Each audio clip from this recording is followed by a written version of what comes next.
What they examine is the informed logic of actual life. And it's important that it's actual life, right? The things that actually go on, as opposed to people's mental states or merely the material things that occur in the universe, right? So let me look, this is on page 20.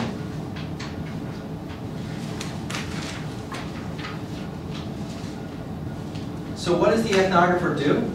All ethnographers do is write down new interpretations. This is on page 20, about halfway down.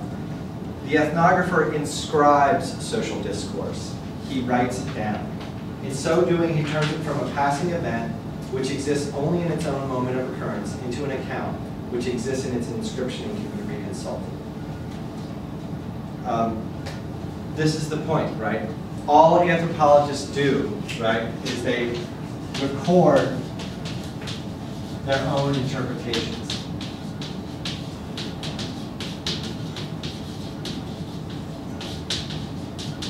He calls this process inscription, right? Writing things down. Inscription is a sort of fancy way of saying writing things down to preserve them. And that's all that exists about culture, right? So what this means, right, is that all you can do is try to make actual life, things that have actually happened, seem coherent in some way for your reader. And there are no laboratories and there are no laws to what you might observe. All there is the kind of interpretation that you bring to the things you experience. So let me close then, before we take some questions, with this last bit. There is an Indian story, at least I heard it as an Indian story, about an Englishman who, having been told that the world rested on a platform, which rested on the back of an elephant, which rested in turn on the back of a turtle, asked, what did the turtle rest on? Another turtle. And that turtle, ah, Sahib. After that, it is turtles all the way down, right? Culture is like that. It's turtles all the way down, by which he means it's interpretations all the way down. Cultural analysis is intrinsically incomplete. And worse than that, the more deeply it goes, the less complete it is. It is a strange science whose most telling assertions are most tremulously based, in which to get somewhere with the matter at hand is to intensify the suspicion, both your own and that of others, that you are not quite getting it right.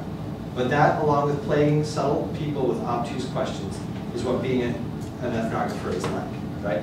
So being an ethnographer is always, right, to create a new interpretation that other people can doubt and then interpret for themselves, right?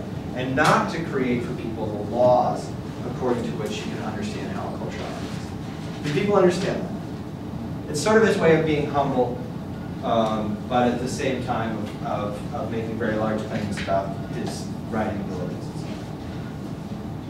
Do you guys have any questions? If you look at the second and third bullet points, these are aimed more at Gertz.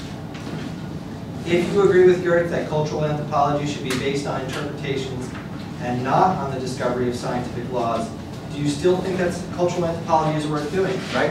If you can't go around the world and pick out this culture and that culture and say whether or not they're going to function according to certain laws that you can know, what's the point of going? All you've discovered is a little bit of trivia about a place you've never seen before. You've discovered nothing generalized, right? And so what do you think of that, right? And then the other one, Gertz argues that human behavior cannot be reduced to a description of material or concrete acts, and instead must involve the significance of individual actions. What does it mean to know the significance of individual actions, particularly when different people can interpret different acts to them, right? So how is it possible to understand significance and to have an interpretation of something when everybody is completely different, right? And if